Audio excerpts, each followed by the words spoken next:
Assalamualaikum warahmatullahi wabarakatuh. Alhamdulillahirrabbilalamin. Rabbi shrahli sodari wa yassirli amri wahlul uqdatam min lisani yafqahu qawli. Amma ba'du.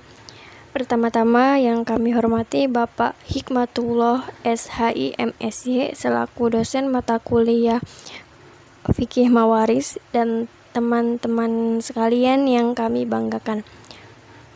Kami dari kelompok 10 akan mempresentasikan mengenai kewarisan khunsa muskil. Adapun anggota dari kelompok kami yang pertama Kiki Handini dengan NIM 2011277, Konita 2011 dan Muhammad Muzaki 2011 Bab 9. Kewarisan khunsa muskil terdiri dari A. Pengertian khunsa muskil, B. Dasar hukum waris khunsa muskil, C. Pembagian waris khunsa muskil, D. Cara membagi warisan menurut pendapat para ahli, E. Contoh pembagian hak waris khunsa, F. Perbedaan pendapat ulama mengenai hak waris khunsa, G. Hukum khunsa dan cara pembagian warisannya. A. Pengertian khunsa muskil. Menurut istilah, khunsa adalah orang yang mempunyai alat kelamin laki-laki dan kelamin wanita, atau tidak mempunyai alat kelamin keduanya. Keadaan tidak memiliki alat kelamin menurut para fuqaha dinamakan khunsa muskil, artinya sesuatu yang tidak jelas apakah laki-laki atau perempuan. Adapun yang menimbulkan kemuskilan karena pada dasarnya manusia itu kalau bukan laki-laki pasti perempuan. Demikian sebaliknya.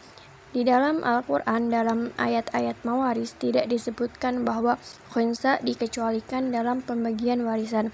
Bahkan, kebanyakan ahli fikih berpendapat bahwa khunsa bayi dalam kandungan, orang hilang, tawanan perang, dan khusus dalam pembahasan ilmu faraid.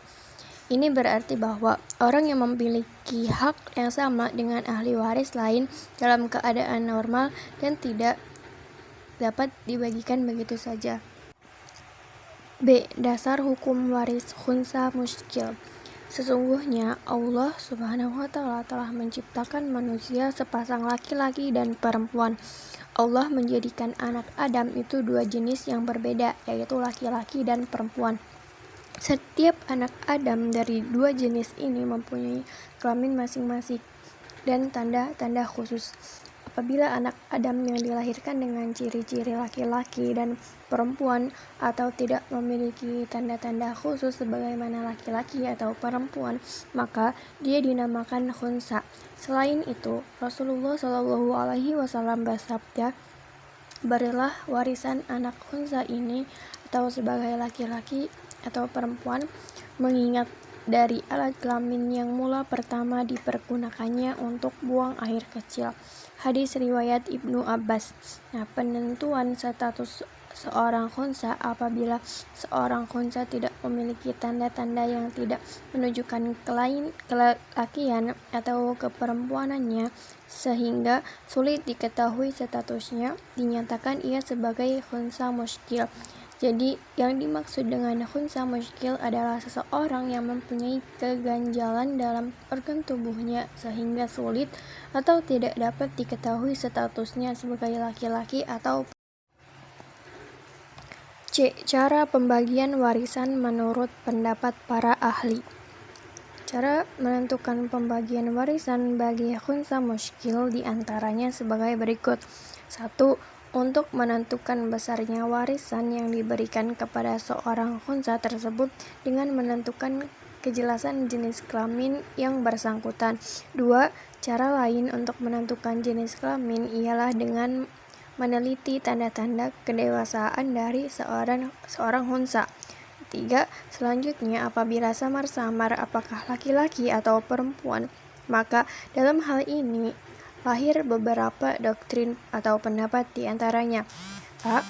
Memberikan bagian terkecil dari dua perkiraan laki-laki atau perempuan kepada khunsa dan memberikan bagian terbesar bagi ahli warisnya. B. memberikan bagian terkecil dari 2 perkiraan laki-laki ataupun perempuan kepada khunsa pada ahli warisnya. C. Memberikan separuh dari 2 perkiraan laki-laki atau perempuan kepada khunsa muskil dan ahli waris lain. Maksudnya, khunsa mendapat setengah bagian dari laki-laki dan ditambah setengah bagian sebagai perempuan. D. Cara membagi warisan menurut para ahli.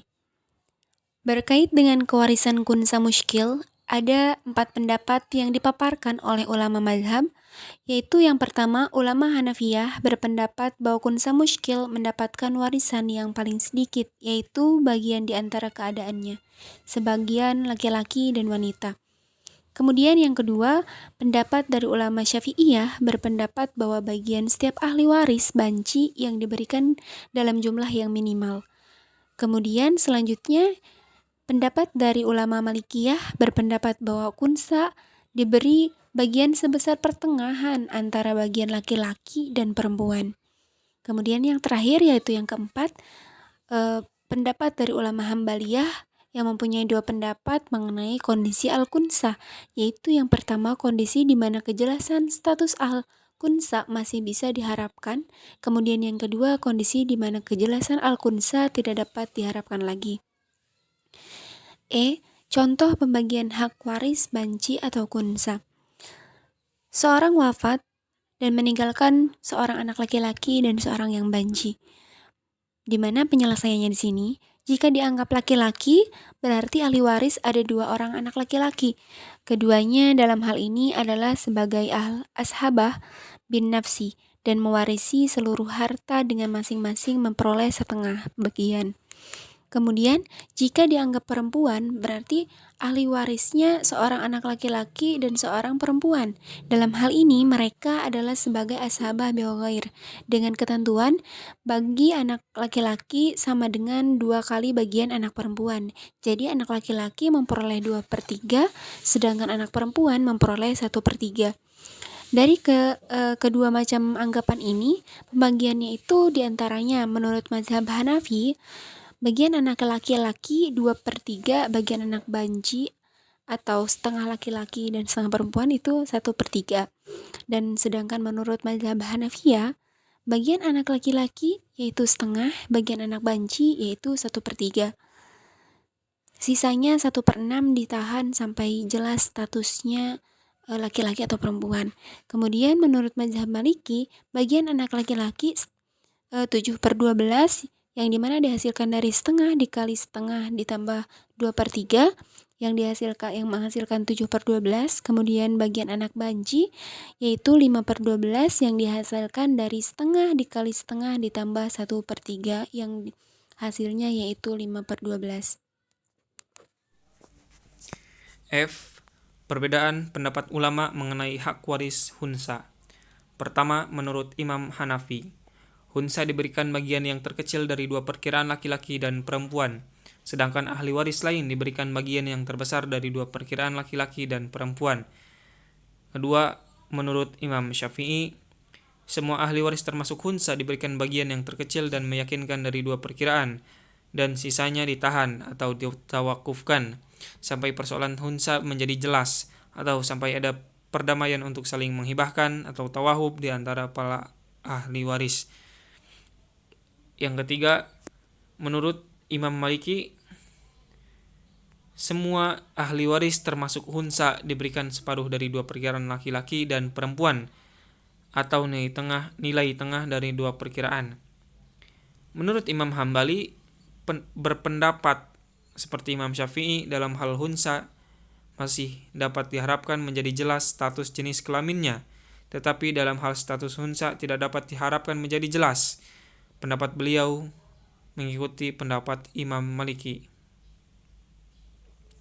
Selanjutnya, G. Hukum khunsa dan cara pembagian warisannya.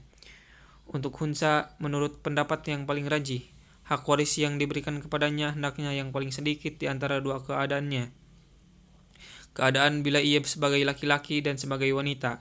Kemudian, Untuk sementara, sisa harta waris yang menjadi haknya dibekukan sampai statusnya menjadi jelas, atau sampai ada kesepakatan tertentu di antara ahli waris, atau sampai hunsa itu meninggal hingga bagiannya berpindah kepada ahli warisnya. Makna pemberian hak hunsa dengan bagian paling sedikit menurut kalangan fuqaha mawaris muamalah bil adhar, yaitu jika hunsa dinilai sebagai wanita, bagiannya lebih sedikit, maka hak waris yang diberikan kepadanya adalah hak waris wanita, dan bila dinilai sebagai laki-laki dan bagiannya ternyata lebih sedikit, maka divonis sebagai laki-laki.